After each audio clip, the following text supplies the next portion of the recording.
Con las comparecencias, está aquí con nosotros, al que damos las gracias, don Carlos Usías Rodado, representante de la Red Europea de Lucha contra la Pobreza y la Exclusión Social en el Estado español. El compareciente ha sido solicitado por el Grupo Parlamentario Confederal de Unidos Podemos, En Comú, Podem, En Marea, que sin más preámbulo y agradeciéndole su presencia, le damos la palabra.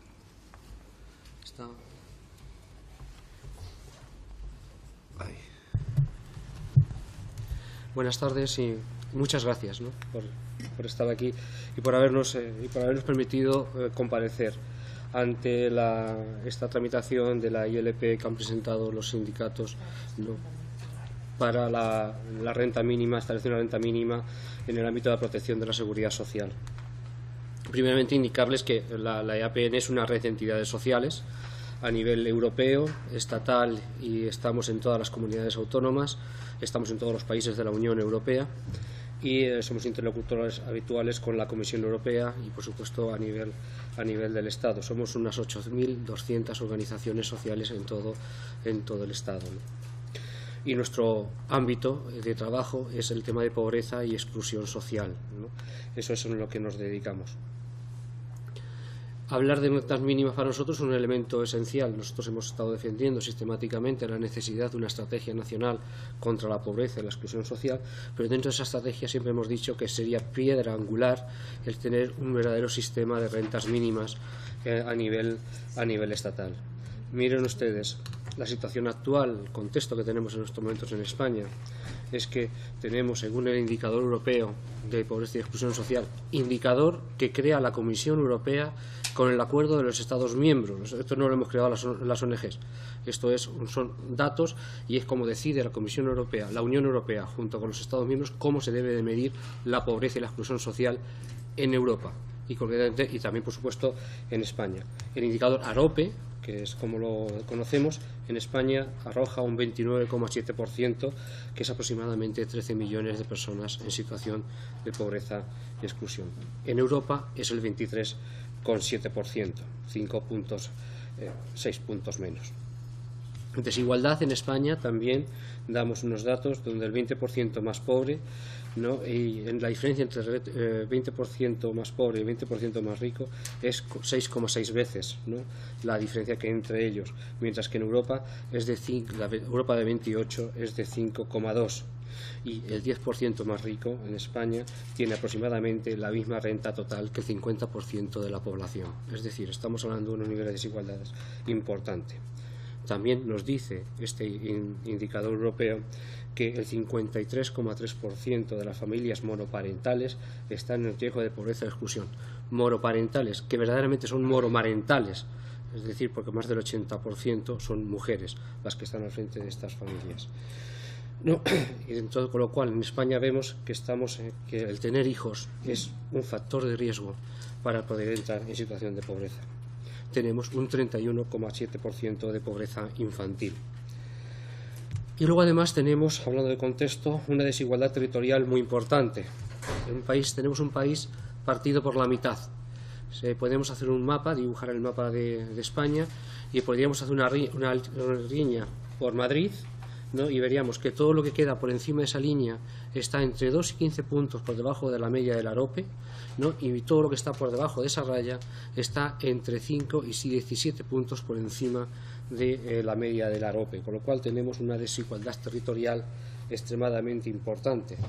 Y ojo, esto no tiene que ver tanto con los niveles de distribución intra en las comunidades autónomas, puesto que si vemos los indicadores regionales vemos que están todos en una franja semejante, sino que aunque no existen instrumentos de redistribución potentes a nivel estatal. Y eso es especialmente importante para lo que nos trae aquí. Y según la última EPA, y con esto voy terminando los datos de contexto, tenemos más de 1.193.900 hogares con todos sus miembros activos en paro. Ese dato lo conocen ustedes de sobra, y tenemos 693.000 hogares sin ingresos. Pero el problema no es solamente el desempleo, el problema no es solamente el no tener ingresos, es que de las personas pobres el 31% tienen empleo. Es decir, que no es que ya sabemos de que el 14% de los trabajadores son pobres. Eso significa que de las personas pobres, el 31% de las personas pobres tienen empleo y siguen estando en situación de pobreza. Hay una evidencia. Estamos en un proceso de recuperación económica evidente y clara, pero también es verdad que esta recuperación está siendo claramente asimétrica, ¿no? Que lo cual hacen falta medidas para afrontar esa situación que se están dando, porque nuestro sistema de bienestar redistribuye poco y mal. Las rentas mínimas en España, para ir centrándonos en el tema. Señalar que estrictamente en España no existe un sistema de rentas mínimas. No es verdad que exista eso, ni de garantía de rentas. En todo caso, podemos hablar de una serie de sistemas a nivel estatal, pensiones, desempleo, etcétera, y luego tenemos otra serie de sistemas de carácter autonómico. A grandes rasgos, si el estatal lo contásemos como uno, que no lo es, porque son varios, pero estaríamos hablando de 19 sistemas en el mejor de los casos, que en el fondo son más de 19. La Carta Social Europea, en sus artículos 14 y 13, dispone de la necesidad de servicios sociales y asistencia social adecuada. Está mucho más desarrollado, Carta Social, que sería oportuno que ratificásemos. Y en 2017, la recomendación de la Comisión del 20 de abril sobre pilares de derechos sociales expresa principios y derechos esenciales, y en su artículo 14 se encuadra la renta mínima, donde se nos encomienda a los Estados miembros a establecer un sistema de rentas mínimas digno de tal nombre. Digo esto porque la Comisión Europea, la Unión Europea, el Consejo Europeo, lleva más de 4 años diciéndonos sistemáticamente en las recomendaciones de país que tenemos un problema con las rentas mínimas en España, que tenemos que ordenarlas, ponerlas en valor, que tienen que ser más eficaces y, desde luego, que tiene que llegar más a las personas a las que van dirigidas. Luego también tenemos informes como el estudio que está haciendo el propio Ministerio de Seguridad Social, de Sanidad y Servicios Sociales, donde está analizando el sistema de rentas mínimas, que está volviendo a aflorar las dificultades que existen dentro del sistema, o el propio informe EMIN, que les hemos enviado a todos ustedes para que lo conociesen, en donde lo que se habla es cómo tenemos un sistema que no es portable, que es difícilmente accesible, que no es compatible, es decir, que no se habla unos sistemas, tenemos 19 sistemas y no se hablan entre ellos, ¿no? Por lo cual esto nos genera unos verdaderos problemas, sobre todo a las personas. No le hemos mandado, pero los vamos a remitir, un estudio que hicimos de campo con 45 personas, creo que se hicieron, de personas que estaban recibiendo la renta mínima de todo el Estado, ¿no? Y donde se relatan las dificultades y que hay por parte de la persona para poder acceder al sistema de rentas mínimas, y luego los condicionantes que se generan, los condicionantes para una vida medianamente digna. Entonces, ante este panorama, ¿qué necesitamos? Pues necesitamos una reforma urgente que afronte la ineficiencia de la cobertura del sistema, su insuficiencia en la cuantía, sobre todo en las familias que tienen hijos, y su desajuste con respecto a las situaciones de necesidad e incluso de emergencia social.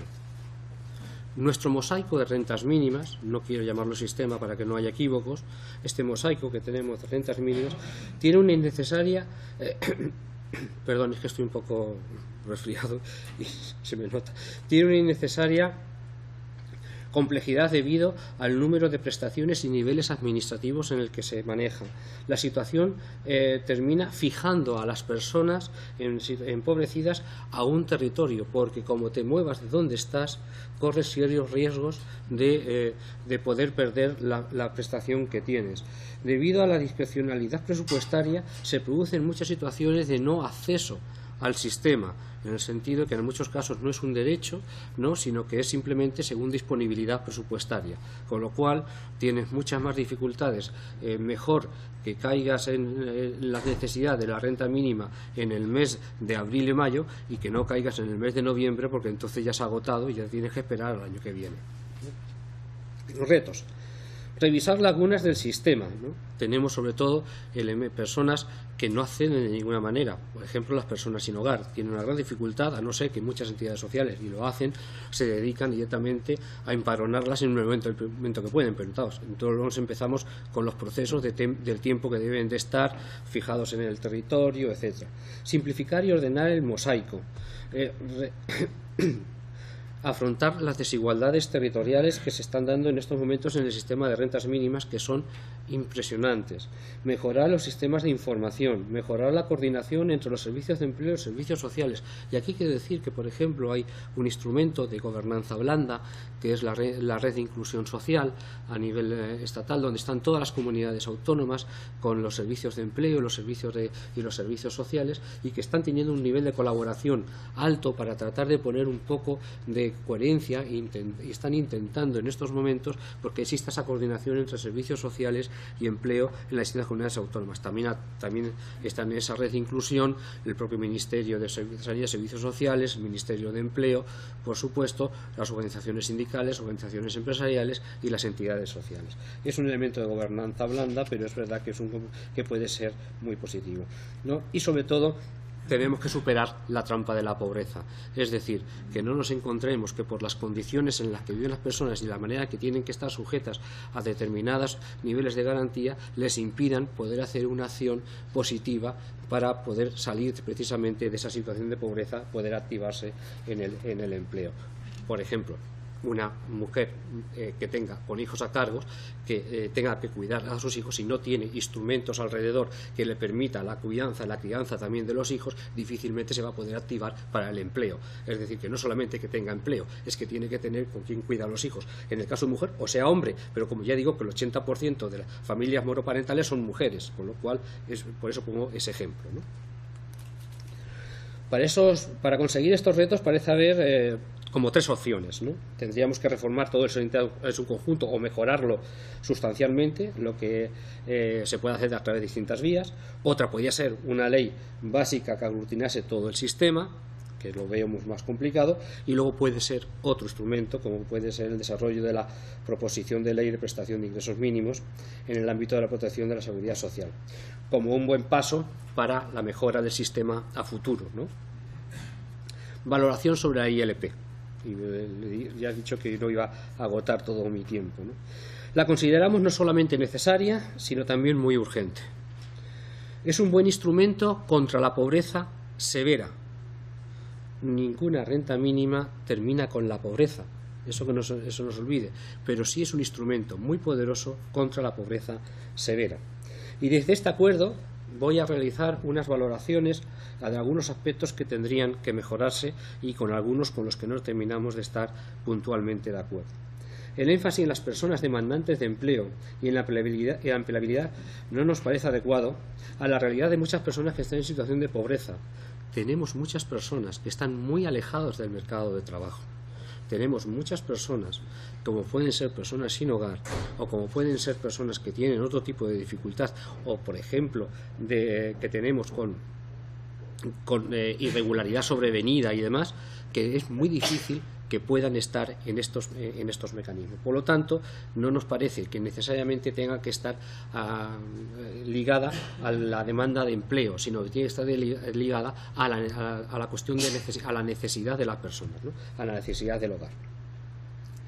Los 6 meses de residencia legal, como he apuntado antes, pueden ser una limitación, sobre todo para las personas que tienen la irregularidad sobrevenida, es decir, gente que puede llevar muchos años viviendo en España, pero que se puede haber encontrado con una situación de irregularidad, ¿no?, de carácter sobrevenido, con lo cual lo dejamos en un nuevo limbo, además de las personas que están en tramitación de trámites de asilo, etcétera. Hay otros casos que pueden darse, ¿no? Con respecto a la persona solicitante tenga una cuenta bancaria para acceder al recurso, habría que forzar o habría que instar a que sea el órgano gestor el que verdaderamente haga esto. Desde que desaparecieron prácticamente las obras sociales y las cajas de ahorro de muchos municipios, y además después de la crisis que hemos tenido, el nivel de exclusión financiera en España ha aumentado significativamente. Miren ustedes, nosotros durante muchos años hemos estado participando con personas de España en los encuentros europeos de personas en situación de pobreza y exclusión social, encuentros que es la Unión Europea la que los impulsó y la EAPN a nivel europeo los organiza. Bien, pues cuando se hablaba de la exclusión financiera, la delegación española prácticamente nunca intervenía en esa materia, hasta hace unos años. A partir de la desaparición de la gran cantidad de cajas de ahorro, nos hemos empezado a encontrar con esas situaciones de exclusión financiera de muchas personas, ¿no? Por lo tanto, es una cosa importante, puede parecer una anécdota, pero el tema de la cuenta corriente es algo importante para las personas que no tienen recursos, para lo que para nosotros puede parecer algo nimio, para algunas personas es un verdadero mundo. Con respecto a los límites de rentas o ingresos, tenemos algunas dudas. ¿Cómo se computarán la carencia de recursos económicos? ¿No? Si muchas de estas personas no hacen declaración de la renta o a lo mejor no han tenido cotizaciones a la Seguridad Social, ¿cómo se va a hacer esto cuando estamos hablando de situaciones de necesidad, ¿no? Entendemos que tenemos un sistema de servicios sociales público muy extendido, muy capilar a nivel del territorio, y creemos que posiblemente por ahí debería ser una puerta de acceso precisamente al sistema y al recurso. Luego, también el tema de los 12 meses anteriores nos lleva a situaciones de sobrevenidas, como el caso de viudedad que se puede dar, situaciones de divorcio, violencia de género y demás. Por lo tanto, esto también debe de quedar resuelto. No puede ser la historia de los 12 meses anteriores, y tiene que ser la situación real que está viviendo la persona en cada momento, ¿no? En el cálculo de la renta entendemos que desde la unidad familiar entendemos que hay que utilizar los criterios del Instituto Nacional de Estadística, ¿no? Y por supuesto excluir la pensión alimentaria de los hijos o hijas. Y la necesidad, algo se avanzó ya en empleo, ya en la anterior legislatura ya se avanzó algo en el tema de empleo, en el tema de compatibilidad entre empleo y prestaciones. Esto tiene que ser algo más general. Miren ustedes, si no ponemos estos elementos de complementariedad, que por cierto ya existen en el País Vasco y en Navarra, y lo que nos está diciendo que cuanto más se permite, más rápidamente sale la persona del sistema de prestaciones, ¿no? No sé si esta complementariedad permitiría que las personas verdaderamente tengan un incentivo claro a ir al mercado de trabajo. Algunos de ustedes ya han hablado sobre este tema en reuniones de la propia EAPN con sus grupos parlamentarios, ¿no? Y vuelvo a poner el mismo ejemplo, ¿no? Si una persona está cobrando una renta mínima, lo llaman para hacer 3 horas de camarero para una boda un sábado, tiene 3 opciones. Hacerlo como se debe, que es darse de alta esas 3 horas, y luego después, cuando le dan de baja en el empleo, volvés a darse de alta en la renta mínima y 6 meses después cobrarla, ¿no? Esa es una primera opción. La segunda es simplemente renunciar, no hacerlo, para no perder la renta mínima. Y la tercera es hacerlo en negro. No sé yo cuál elegirá, pero desde luego la primera seguro que no, porque es una barbaridad. Tenemos que establecer un sistema que permita a la gente, y estos sistemas no los estamos inventando, no son de nuevo cuño, el País Vasco y Navarra lo tienen, y eso no tiene que ver con el dinero, tiene que ver con la manera de organizar precisamente las prestaciones. O sea, esto no es más dinero o menos dinero, eso significa cómo organizar las prestaciones, ¿no? Por lo tanto, esa compatibilidad. Luego, compatibilidad y complementariedad con las rentas mínimas de las comunidades autónomas. Lo que nosotros entendemos es que esto no debe ser la renta mínima, sino que esto debe ser una base de renta mínima nacional sobre la cual luego las comunidades autónomas puedan legislar, que además son competentes para ello, ¿no? ¿Esto qué nos permite? Primeramente, y además, y entrando en el siguiente punto, donde es verdad que esos 426 euros quedan muy por debajo del índice de pobreza, pero es verdad que si se hace esta compatibilidad, pues ya la cosa cambia significativamente, porque estamos hablando que en estos momentos las comunidades autónomas que más baja tienen sus niveles de rentas mínimas está en torno a los 300 y no sé cuántos euros. Por lo tanto, el convertirlo en la renta mínima de base a nivel estatal permitiría precisamente que, primero, no tener un problema competencial con las comunidades autónomas, y segundo, que verdaderamente no se castigue a las comunidades autónomas que lo han estado haciendo de una manera más activa, más positiva, como pueden ser, bueno, por supuesto algunas del norte, pero hay otras muchas como Madrid, Cataluña y algunas otras, ¿no?, que permitiría precisamente mejorar la situación de las personas. porque además, cuanto mejor es la renta mínima, antes abandona el sistema de rentas mínimas. O sea, verdaderamente la persona se puede dedicar mucho más a ello si no tiene que estar pensando desde que se levanta hasta que se acuesta en cómo consigue comer ese día o cómo consigue llevar algo a su casa. Porque cuando tiene garantizado esos mínimos, y estamos en uno de los países más ricos del mundo, cuando tiene garantizado esos mínimos, que lo tiene que garantizar las administraciones, no las ONGs, cuando tiene eso garantizado, automáticamente se dedica a activarse, porque nadie quiere vivir con una renta mínima. Yo todavía no conozco a nadie que esté encantado en la vida de vivir con una renta mínima. Posiblemente alguien los conozca, y hay gente que habla incluso de eso, ¿no? Casi siempre gente muy alejada de la renta mínima. Yo me gustaría saber cómo los han conocido a esto, porque yo no los he conocido, ¿no? Yo no los conozco, no he tenido esa suerte, ¿no? Por lo tanto, decir que parece ser que los pobres no solamente son culpables, sino que muchas veces están contentos de serlo. Pues no, la gente no quiere serlo. No estamos de acuerdo con que, los complementos a menores y otros familiares a cargo se quede supeditado a un acuerdo azaroso anual. Es decir, que cada año vayamos viendo cuánto complementamos el tema. Verdaderamente, con nosotros cuando hablamos de rentas mínimas, es verdad que aquí la ILP plantea lo que plantea, pero la visión que hemos tenido siempre es que un sistema de rentas mínimas debería contemplar, por un lado, lo que es la renta para las personas, la renta mínima para las personas y hogares que no tienen ningún tipo de ingresos. Por otro lado, debería estar necesariamente lo que son las es que no me sale ahora mismo la palabra, las contribuciones por hijo, las aportaciones por hijo, ¿no? Prestaciones por hijo, ¿no? Que además se deberían establecer ciertos niveles, no solamente a los que no tuviesen ningún tipo de ingresos. Y luego, en algunos casos, habría que mirar también la ayuda a la vivienda, porque si no se nos iría todo lo que es la renta mínima, se nos puede ir en ayuda a la vivienda atendiendo a la comunidad autónoma en la que vivamos.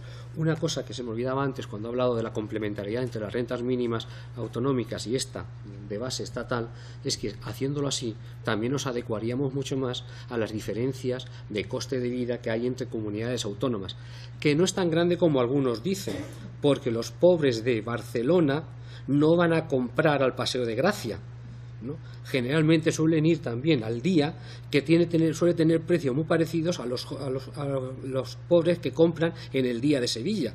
O sea que cuidado, porque muchas veces empezamos a decir cosas un poco raras, ¿no? Una cosa es el gasto medio, el coste medio por comunidad autónoma, y otra cosa es cómo lo viven las personas en situación de pobreza. Trasladamos a las personas en situación de pobreza las situaciones de una normalización económica que no es real, ¿no? Debemos insistir en la sinergia entre la renta mínima y las prestaciones por hijo y la ayuda a la vivienda, como he dicho antes. O sea, es necesario que exista esas pasarelas que no sean incompatibles y que en todo caso esas pasarelas permitan precisamente optimizar las situaciones de renta mínima. Nos preocupa, en base a la casuística, que esta protección se vea negativamente afectada por su relación con las altas laborales, ¿no? Se dice que hay que mantener las condiciones de entrada para poder mantener la renta mínima, ¿no? Estamos de acuerdo en eso con carácter general, pero con el sistema de contrataciones laborales que tenemos y de los contratos laborales donde se pueden ir teniendo una gran cantidad, verdaderamente al final, ¿cuándo va a tener la renta mínima? ¿No? Porque entre lo que se tarda en darla, me dan de alta 2 días, me dan de baja, a la semana me contratan una semana, luego me dan otra vez de baja y me contratan dentro de un mes. ¿Cómo hacemos esto? Si no hacemos, como hemos dicho antes, que sea compatible una cosa con la otra, como ocurre en el País Vasco y en Navarra, que existen unos elementos de compensación, entonces no se accedería prácticamente nunca al sistema de rentas mínimas, sobre todo la gente que está más cercana al empleo. O sea, los que mejor pueden, los que antes saldrían del empleo, sería a los que más estaríamos castigando, ¿no? Más antes saldrían hacia el empleo, a esos estaríamos castigando mucho más. No estamos de acuerdo, por supuesto, con la presentación de una gran batería de documentación. En España tenemos muchas personas empobrecidas, pero documentadas están superdocumentadas. Eso se lo puedo asegurar. Allá administración que pisan, administración que les pide sin ningún pudor cualquier tipo de documentación, que en la mayoría de los casos, en el 95%, obran en manos de la administración. Pues bueno, que sea la Administración la que se preocupe de conseguir esa documentación que ya obra en manos de la Administración, que se habilite a la Administración, el solicitante habilita a la Administración a que todos esos documentos que ya obran en los distintos registros administrativos públicos, pues que los busquen. Pero no hagamos a la persona de que, además de estar en una situación de alta precariedad, el tener que andar dando vueltas por no sabemos cuántas oficinas para ir consiguiendo no sabemos cuántos documentos, que además, como se le pase el plazo, le ha caducado el documento que consiguió no sabemos cuándo. Por lo tanto, eso se puede hacer, y se puede hacer por otras cosas. Para esto también se puede hacer.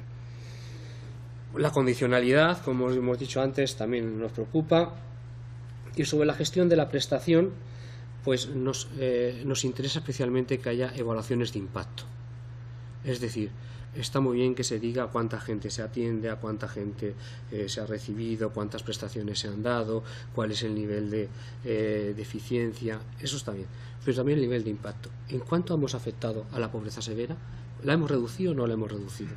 ¿Cuántas personas se han activado con el sistema? ¿Cuánta gente, cuánto se ha tardado en salir del sistema?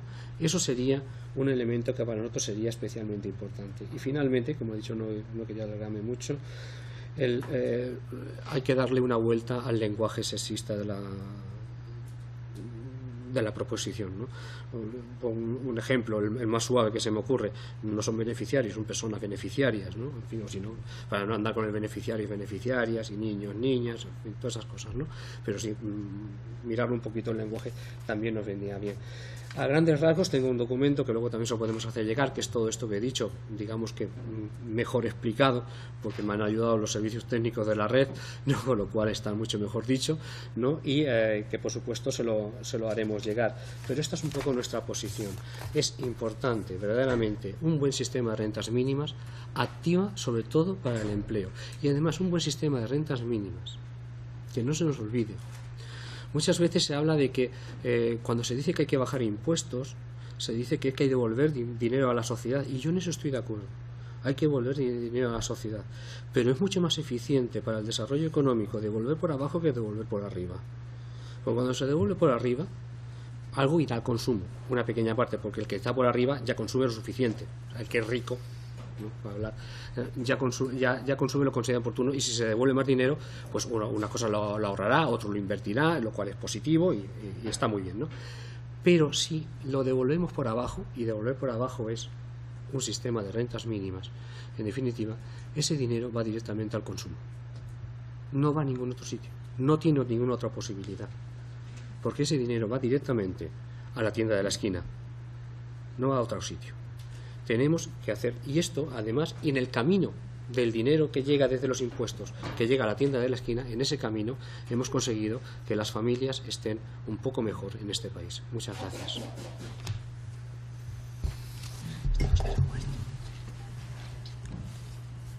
A continuación tienen la palabra los diferentes grupos políticos. Empezamos por el grupo mixto, si hay alguien. PNV creo que tampoco. Esquerra tampoco. Por lo tanto, tiene la palabra el señor Cano, de Ciudadanos. Muchas gracias, señor presidente.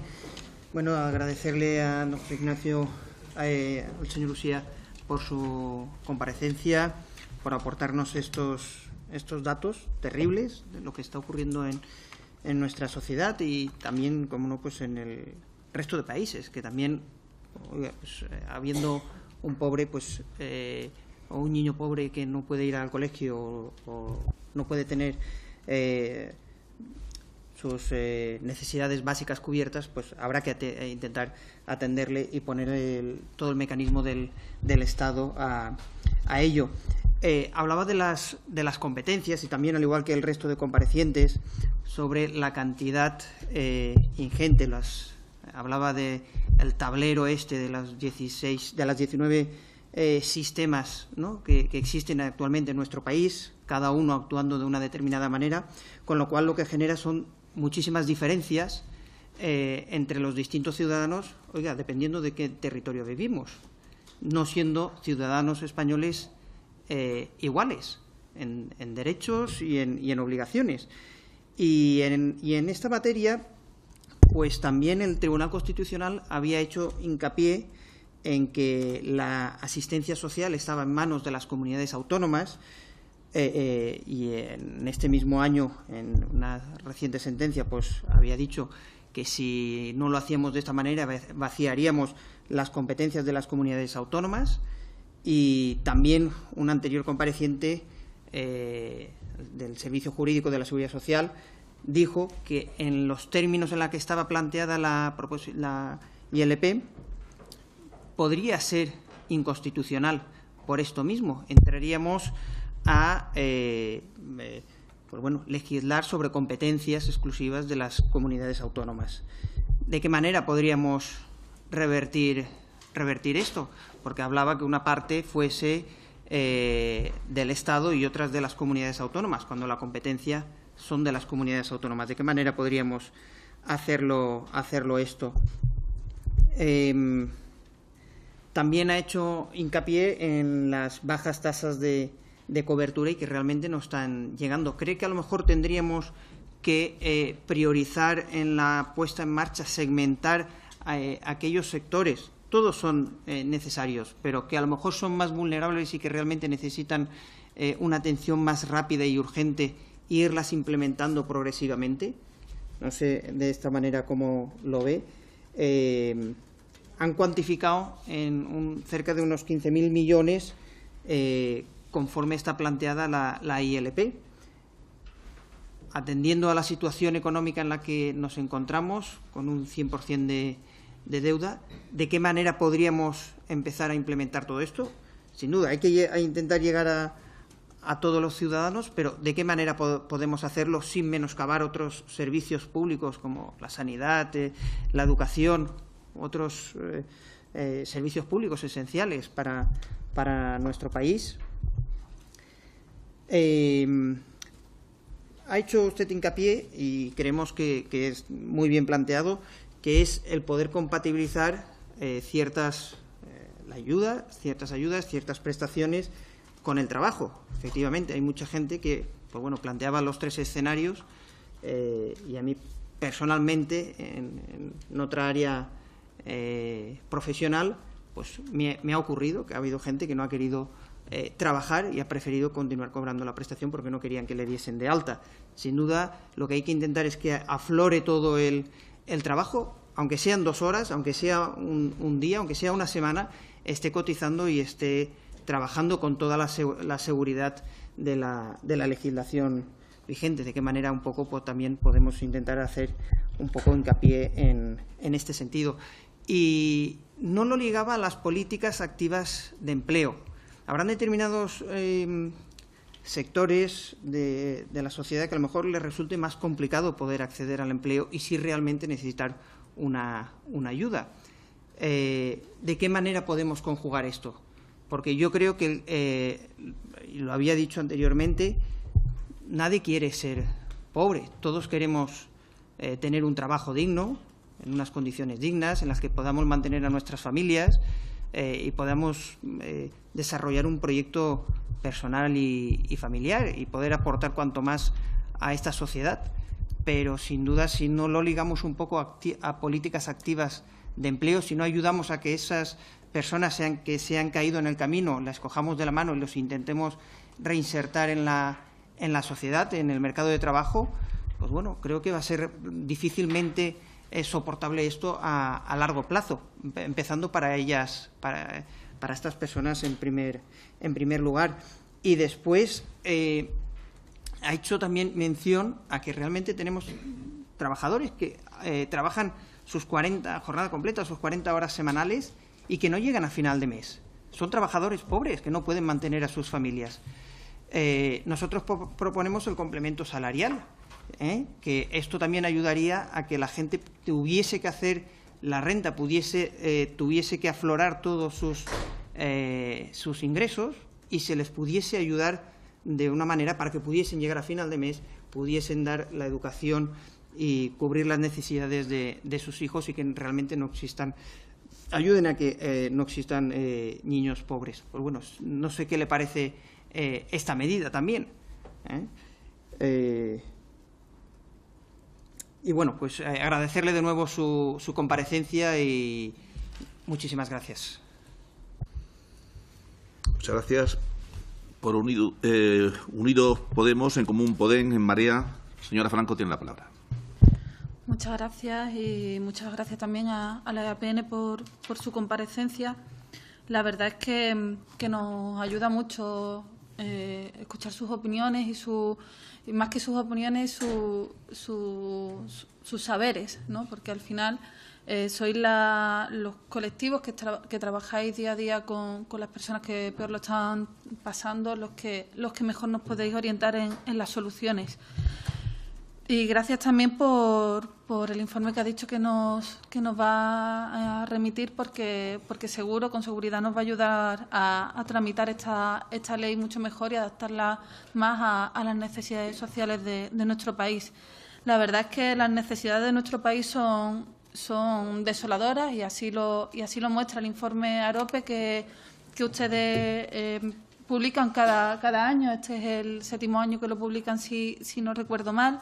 Y bueno, y vemos como, aunque hay un discurso triunfalista sobre la recuperación en España, pues bueno, vemos como esa recuperación económica no está repercutiendo en los derechos sociales y en la situación de precariedad y de pobreza que hay en nuestro país. Decían en su informe que hay 10 millones de personas, al menos, en situación de pobreza en España, que casi la mitad, sabemos que casi la mitad de las personas desempleadas no tienen ningún ingreso. Decían también que el 48% de las personas que están en situación de desempleo son pobres, y esto tiene una razón básica, y creo que esta iniciativa va hacia esa razón básica y hacia esa situación, ¿no? Que las personas en desempleo sean pobres.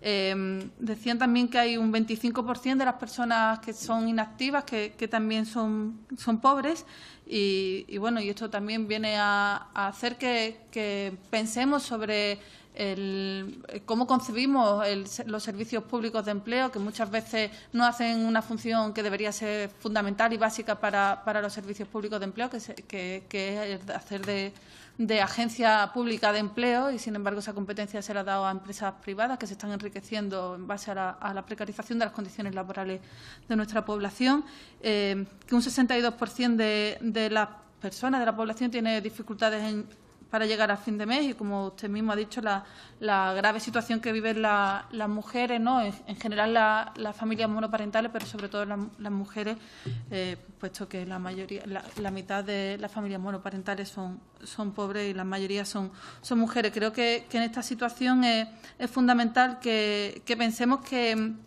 como usted bien ha dicho, hay que reorientar estas rentas mínimas para que haya un mínimo de dignidad en la vida de las personas. Claro que nadie quiere trabajar por 3 horas y por un salario de miseria, y claro que nadie quiere vivir simplemente de las rentas sociales, pero obligarles a trabajar durante unas pocas horas o unos pocos días y perder cualquier tipo de ingreso y, por tanto, su capacidad de llevar su vida adelante, creo que eso es una situación de indignidad, como bien sabemos, y además que viene a abundar y a empeorar la situación de las personas que peor lo están pasando, ¿no? y a condicionarlas a que siempre sean pobres y se vean a sí mismas como pobres y no como a personas. Creo que hay que hacer una reforma integral de las rentas mínimas, y creo que este es el talón de Aquiles de esta iniciativa, pero creo que tiene una gran cualidad, que es que abre el debate y abre la posibilidad de que se haga una reforma integral de las rentas de las rentas mínimas o de las situaciones o de las prestaciones sociales de nuestro país para asegurar el bienestar de todas las personas de nuestro país, y creo que esa tiene que ser nuestro mayor cometido como legisladores, que es saber cuáles son nuestras prioridades y establecer nuestras prioridades. Para Unidos Podemos, En Común Podem, En Marea, las prioridades son las personas. Nuestra mayor prioridad es el bienestar de las personas. Y bueno, y creo que para eso estos representantes públicos y también legisladores deberíamos darnos una vueltecita de vez en cuando por los lugares donde están los mayores dolores y y ver si es que no conocemos esa realidad, pues irnos a la cola de los servicios autonómicos que prestan o que tramitan estas prestaciones para ver y hablar con las personas que peor lo están pasando y ver cuál es la situación real. Irnos, por ejemplo, los días 10, la noche del día 10 del 9 al 10 de cada mes a las colas de los cajeros para ver cuáles son las colas de la pobreza y de la precariedad en este país y conocer la realidad más triste y más dolorosa de este país para poder establecer bien las prioridades de estos representantes públicos. Quería hacerles 3 preguntas. ¿Qué opina del informe o de las recomendaciones del Comité Europeo de Derechos Sociales? Para nosotros es una referencia y es una de las guías para tramitar las enmiendas a esta iniciativa. ¿Qué opina sobre la necesidad de reordenación y qué cree qué cree su organización cómo puede repercutir en mejorar la vida y, sobre todo, la situación que tenemos territorial en nuestro país? Y hablo con esto de aquellas comunidades de primera y de segunda, ¿no?, de eso que se habla tanto. Y, en tercer lugar y por último, ¿cómo cree que se debe hacer esta reordenación? ¿Cuáles serían los pasos que cree que se deberían dar? ¿Y cuáles son las prioridades? Por supuesto. Muchas gracias. Muchas gracias. Por el Grupo Socialista tiene la palabra la señora Pérez. Gracias, señor presidente. Buenas tardes. Ya estamos cerrando la sesión a todos los miembros de la comisión y muchas gracias al compareciente. Llevamos ya muchos años hablando de estos temas. En esta situación y en estos momentos, ante un momento muchísimo más complicado, en el que podríamos decir que está diezmado completamente nuestro incipiente, porque así era, incipiente estado del bienestar. Ha habido un recorte permanente en el sistema de garantía de rentas y yo creo que nuestro grupo piensa, primero aceptó tramitar esta iniciativa y no solo lo aceptó, sino que fuimos defensores de la tramitación de la misma y creemos necesario que 40 años después hay que reforzar para empezar en nuestro sistema y en nuestra Constitución el sistema de garantía de rentas frente al aumento de la pobreza, de la exclusión y de la desigualdad. Bien, esto habrá que hacerlo en otro momento. Ahora estamos frente a esta iniciativa, una iniciativa que nos trajo la Iniciativa Popular, los sindicatos, que para nosotros, y a mí me interesa decirlo mucho porque otros grupos no lo tienen tan claro y luego tendremos que hablar entre nosotros, tiene un apoyo y un encaje perfectamente ahora mismo constitucional, más allá de que debamos avanzar en el desarrollo de la Constitución, y es el artículo 41 de la Constitución. No está escrito en ningún sitio, tesis doctorales para todos los gustos, estudios también para todas las opiniones, pero entre ellos los que refuerzan artículo 41 y artículo 149.1.17 para aplicación a través de la Seguridad Social de esto. Y para muestra varios botones que ya están sucediendo en la realidad y que también alarmaron en un momento determinado a la sociedad, como fue la inclusión de las pensiones no contributivas en los años 90. Y no se ha roto el sistema, ni nos hemos caído, ni ha pasado nada. Hemos dado solución a una gente que no es que no hubiera trabajado, es que no habían cotizado por ella en la mayoría de los casos, sobre todo si venían del medio rural o de comunidades autónomas como la mía, que soy extremeña. Pero es que luego después se han ido activando otra serie de políticas con el mismo amparo, porque ¿cómo se explican ustedes si no que sea posible tener una renta activa de inserción?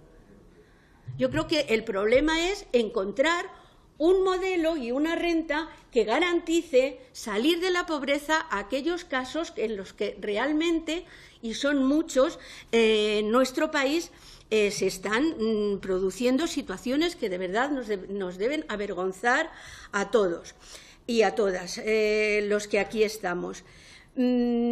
Con los actuales instrumentos de protección social, incluidos los que tienen las comunidades autónomas para esos casos de emergencia social, que no es un derecho subjetivo, básico de los ciudadanos, residan donde residan, lo cierto es que no llegamos. Y además, como usted mismo decía, nos estamos encontrando con situaciones absolutamente nada homogéneas, unas rentas cubren una cuantía, otras otra, tampoco las condiciones que se les establecen a los beneficiarios tienen tienen que ver en esto. Nosotros le queríamos, porque estamos completamente de acuerdo, no voy a hacer yo aquí un relato ahora de lo que ustedes han presentado, ni del informe FOESA, ni de los que hacen ustedes sobre la AROPE, que acaban de sacar ahora mismo uno, como bien decía la diputada de Unidos Podemos, ni tantos informes que hay, Eurostat, etcétera, etcétera. No voy a entrar en eso. Yo creo que todo el mundo, todas las personas y comparecientes que han pasado de momento en estas escasas comparecencias que llevamos por esa mesa han dicho que era necesario, que era oportuno. Luego algunos establecen, como usted ha hecho, algunas lagunas, algunas fortalezas, nos han dado algunas recomendaciones sobre cómo articularlo o no articularlo, pero todos han dicho que era absolutamente necesario. Con algunos datos de los que usted ha dado queda además absolutamente refrendada esa necesidad. Yo quería, dicho esto, y sabiendo que mi grupo ha presentado, como todos los grupos ya, determinadas iniciativas que van en la línea de algunas matizaciones que usted hace y sugerencias que nos hace a la propia comisión en la última parte de su intervención. Pero dicho esto, y después de las comparecencias que ya se han celebrado, yo, tanto en su intervención como en otras, y quizá también en lo que estamos planteando los grupos, veo una complejidad en articular un sistema que es objetivo y subjetivo dedicado a una persona individual, o familiarizamos la prestación. Porque en un determinado momento usted dice esta prestación y luego veamos las prestaciones sociales y luego hablemos de la vivienda y hablemos de sinergias. O esta vinculada con otro instrumento que usted conoce bastante bien, que nosotros presentamos, el Grupo Socialista, que es el ingreso mínimo vital, que trata primero el derecho subjetivo de quien lo pide, de la persona que está en la necesidad, y luego después vinculado a la unidad familiar, un incremento por prestación por hijo. Para empezar a caminar, yo le preguntaría, luego, ¿focalizamos o no focalizamos? Mi grupo piensa que la pobreza es pobreza, sin más calificativo. No hay una pobreza energética, porque hay pobres que es que no pueden pagar la luz. Hay pobreza alimentaria, es que no pueden comer. Hay pobreza no le pongan apellidos, la pobreza es pobreza. Demos, pues, una solución integral con este tipo de prestación. A nosotros eso nos parece fundamental. Una dificultad, y le pido una sugerencia, una propuesta, y si no la tiene, pues la podemos seguir pensando, aunque ya hemos hecho algunas. No todo el mundo está en disponibilidad de activarse para el empleo. No es cierto que todos los ciudadanos y ciudadanas que se encuentran en situación de pobreza estén en disposibilidad de activarse para el empleo. ¿Qué hacemos con toda esta gente? A lo mejor ahí... Señora Pérez, ha pasado ya con creces su tiempo. Déjeme un segundo más. A lo mejor ahí sí, un segundo más, presidente, por favor. Sí podíamos introducir algunas enmiendas, o podríamos introducir algunas posibilidades. Sobre la gestión de la prestación, nada más, acabo con esto. Sobre la gestión de la prestación, hoy se nos introduce que lo mejor es que la gestión y también la aportación económica de la misma la hagan los ayuntamientos. Nosotros pensamos que esto debe ser a través de los presupuestos generales del Estado, con un derecho subjetivo y una cuantía siempre ampliable. Se genera el derecho y, por tanto, siempre tiene que haber dinero para la misma. Pero sí me parece fundamental la entrada, la puerta principal de entrada a este sistema desde la proximidad, desde lo local y desde los servicios sociales comunitarios. Y para eso yo creo que hay aquí algunas leyes, además de esta, que deberían modificarse en esta ley. Si tenemos una ley como tenemos local, que limita y que prácticamente quita las competencias en esta materia a los ayuntamientos, pues mal vamos si queremos que esa sea una posibilidad de entrada y que esa gente de la que usted habla, a la que no se le puede pedir la última declaración de Hacienda porque no la hizo en la vida, ¿de dónde va a tener el informe que necesita para demostrar esa situación?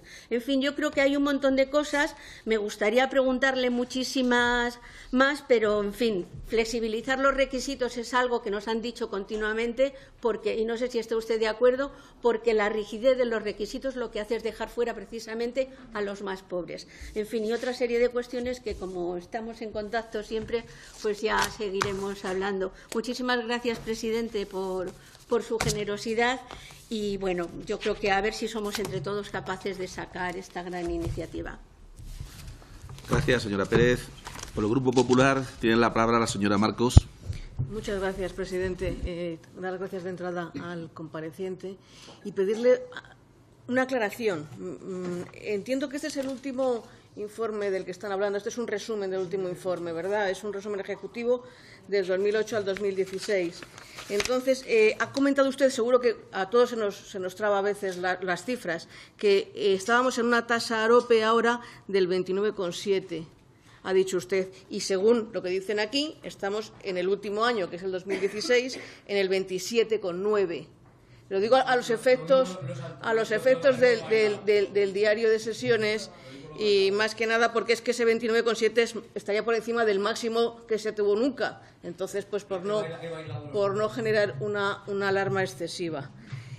Me ha llamado la atención de este resumen ejecutivo, bueno, es muy interesante, claro, que se ve muy claramente que hay una evolución de esta tasa AROPE que va en función de cómo ha ido la evolución del empleo.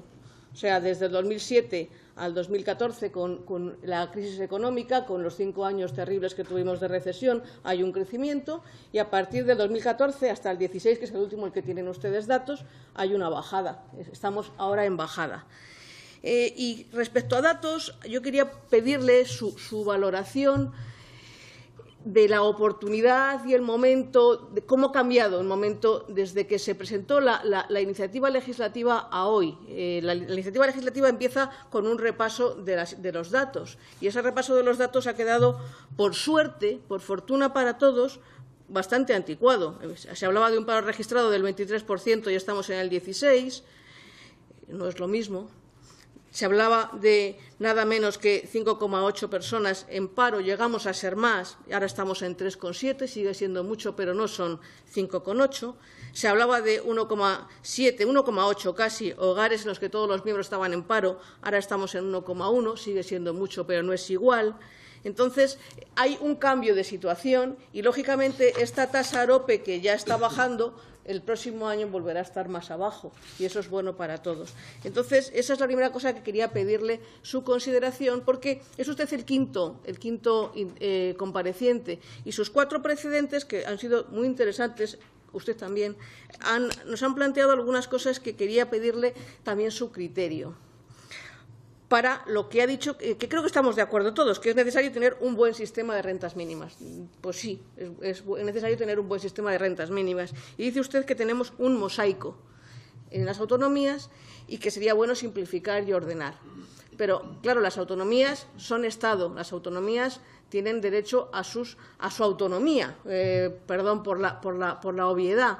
Y, además, la Constitución les ampara. La Constitución, en su artículo 148, dice que la asistencia social es competencia de las comunidades autónomas y que es la seguridad social para otras cuestiones, cuando el artículo 149 el que cuando tiene que ocuparse. De hecho, los 2 comparecientes de la semana pasada destacaron esto, y hay 2 frases que le quiero a usted leer de ellos, no mía, que me parece que es interesante.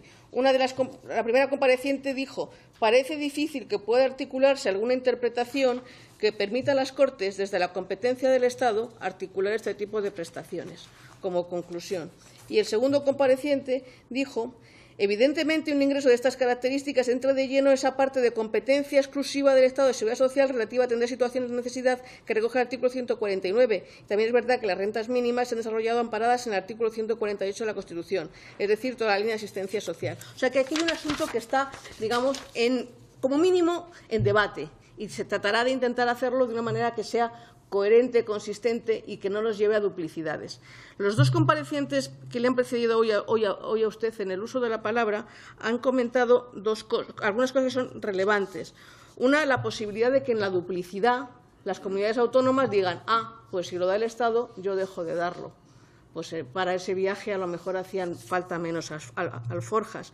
Otra, la posibilidad de que, y usted lo ha dicho, de que generemos incentivos perversos a la hora de promover una ayuda que pueda expulsar al empleado del mercado de trabajo legal, no del mercado de trabajo subterráneo. Eso es verdad que es un problema que está ahí y quería saber su opinión.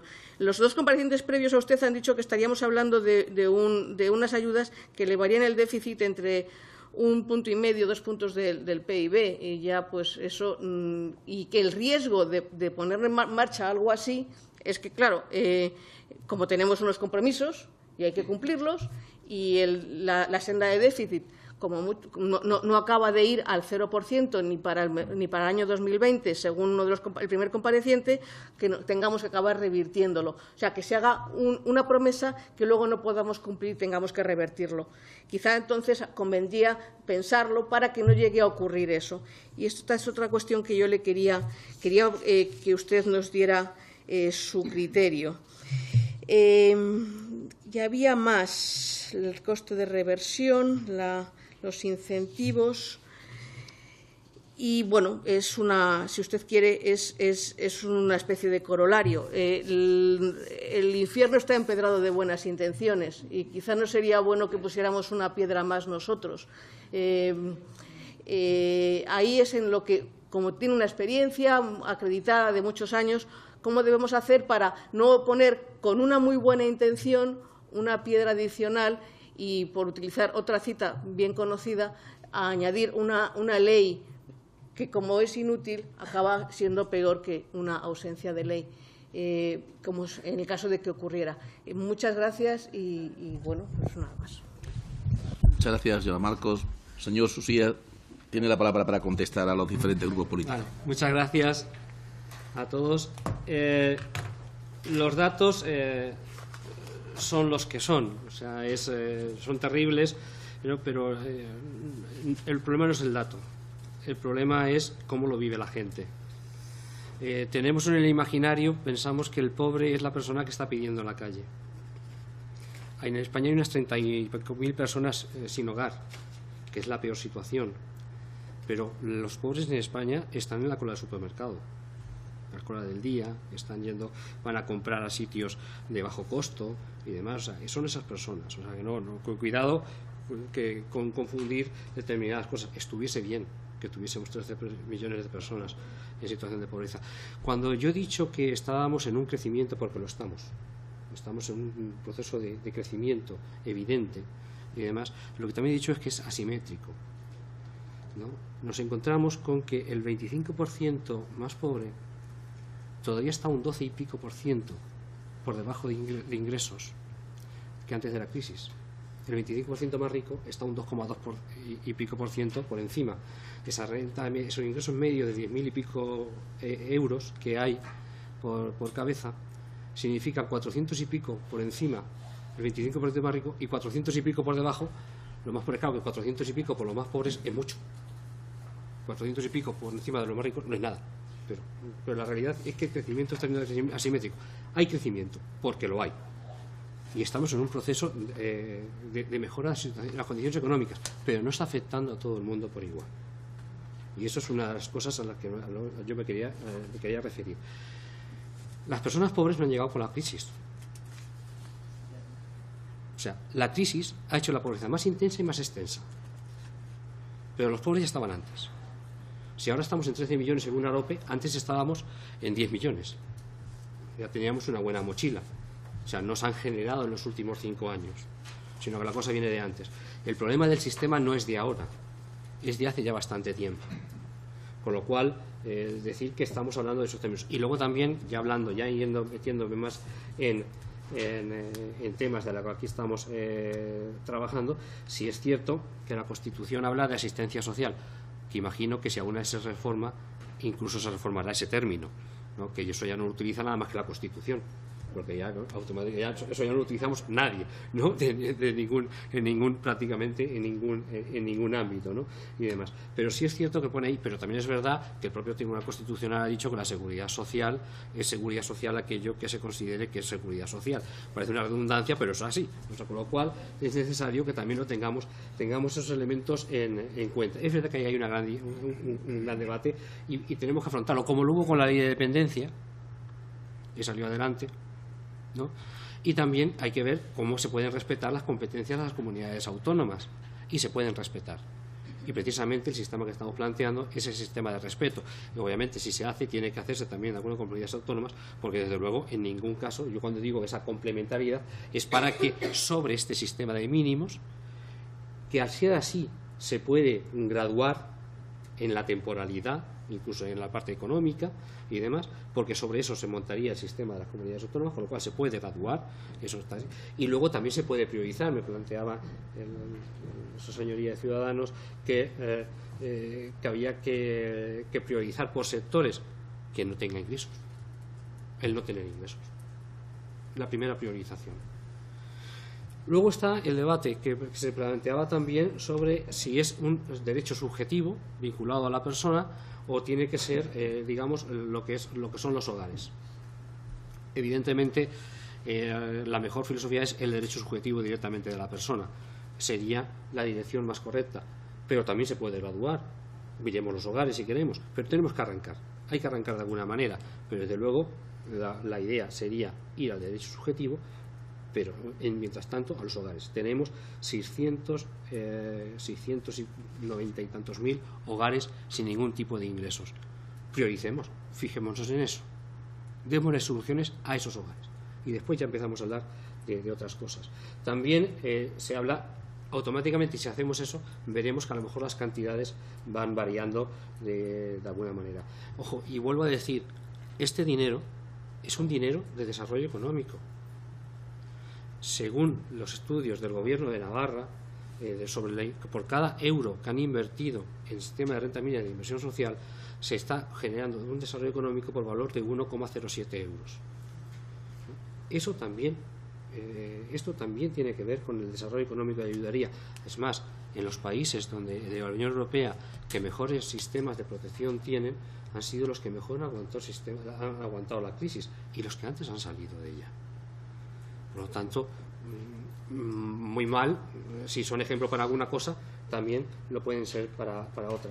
Y es verdad, y esto sí quiero dejar claro, y es verdad que tenemos que cumplir los compromisos, y yo soy un acérrimo europeísta. Tenemos que cumplir los compromisos de déficit, por supuesto, pero también el compromiso que se adquirió el Gobierno de España de reducir en 1,5 millones las personas en pobreza en España, anclados en el dato 2000 de 2009. Y en estos momentos, para cumplir el compromiso que teníamos adquirido del 2010 a 2020, ¿no?, de 1.500.000, ahora en 3 años tendríamos que reducirlo en 2.800.000. Eso también era un compromiso. Y yo no digo ya que se cumpla porque es muy difícil, bueno, prácticamente es seguro que no se va a cumplir.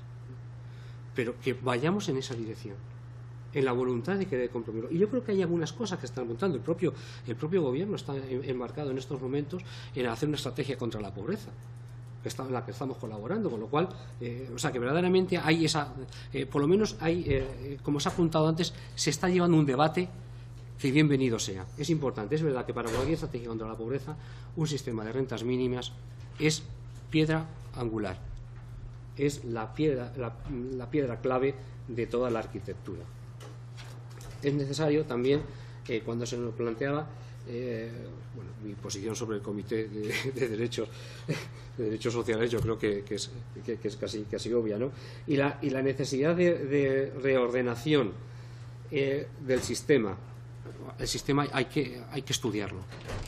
De hecho, parece ser que el propio Ministerio tiene ahora mismo un progreso y quieren que precisamente el siguiente tema se vaya viendo precisamente cómo están funcionando todo el sistema de prestaciones que hay en estos momentos en España, que además, de hecho, la puesta en marcha de, si alguna vez se hace el tema de la tarjeta social, debería obligar precisamente a hacer esto. Ojo, nosotros la tarjeta social, si no es una tarjeta para pobres, podemos hablar de ello, pero si no es una tarjeta para pobres, no. Parece ser que no es la vocación de que sea para pobres. Parece ser. Entonces nosotros por ahí estamos, vamos por esa línea, pero realmente se está haciendo, o sea que verdaderamente hay cosas que se están haciendo y demás, ¿no? Y cómo hacerlo. Necesariamente tiene que ser en ámbitos claramente, como he dicho antes, la red de inclusión social, que ya está puesta en marcha, que se puso en marcha en la anterior legislatura y que en este momento está trabajando, y yo creo que de una manera razonable, ¿no? Precisamente lo que están buscando es cómo se pueden hacer para que todas las comunidades autónomas vayan teniendo unos elementos cada vez más homogéneos, no por la imposición, sino por la vía del acuerdo y del propio convencimiento, con lo cual es verdad que es gobernanza blanda, pero que hay cosas que pueden funcionar y que están funcionando, o sea que verdaderamente se está trabajando y con mucho interés por parte de las distintas comunidades autónomas y a nivel del Estado. Es un ambiente de verdad que yo les aconsejo que lo conozcan, ¿no? Luego, un elemento importante, no puede estar, lo he dicho al principio, no todo puede estar vinculado al empleo, porque hay muchas personas, se ha apuntado, yo lo he intentado decir de una manera muy educada, porque es algo como que muy difícil de decir, ¿no? y de plantear. Es verdad que hay personas que están muy alejadas del mercado de trabajo y que muy difícilmente van a llegar al mercado de trabajo. Y eso es una realidad que tenemos y que hay que vivir con ello, pero hay que vivir a ver cómo conseguimos que todas las personas se activen hasta donde se pueda. No todo el mundo va a poder llegar al mercado de trabajo. Ojo, y no todo el mundo, aunque esté activado, va a llegar al mercado de trabajo, porque hay que ver cómo evoluciona el mundo del trabajo, ¿no? Hay distintas teorías, ¿no? Hay que tener en cuenta que cuando aquí hemos dicho que teníamos pleno empleo, teníamos una mochila de no sé cuántos millones de parados, ¿no? De desempleados, pero ya decíamos que teníamos pleno empleo porque estábamos en una tasa de en torno al 7%, pues se dice habitualmente que esa es la tasa de reposición y demás, y no sé qué. Que si tuviésemos un sistema de flexiguridad como tiene Dinamarca, pues funcionaría muy bien, pero como aquí hemos tenido mucho de flexi y poco de seguridad, pues entonces, aunque ahora la Comisión Europea ha descubierto un nuevo sistema, y es que lo va a llamar Seguriflexi, o sea que verdaderamente le va a cambiar el nombre y con eso cree que lo va a solucionar. No, es verdad que hay que tener un sistema que garantice esa seguridad, porque cuando existe esa seguridad, la activación es mucho más alta, ¿no? Y lo vemos precisamente en países a los que se supone que nos queremos dirigir. Por lo tanto, no creo, desde luego, tampoco creo en el buenismo, en ningún caso.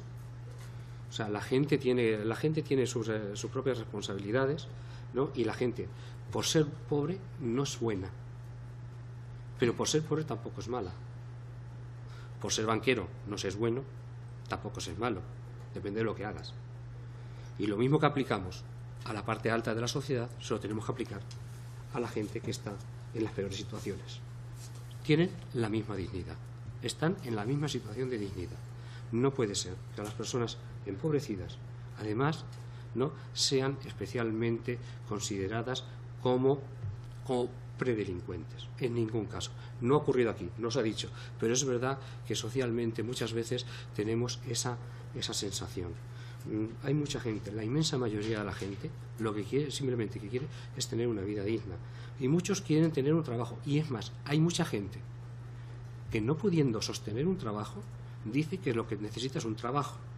Y a esa gente hay que darle los apoyos necesarios para, si al final con esos apoyos consigue mantener el trabajo, seguir adelante. Y si no, hay que darle los apoyos para que tenga una vida digna, sobre todo esa persona y la familia que pueda tener a su cargo, si es que la tiene.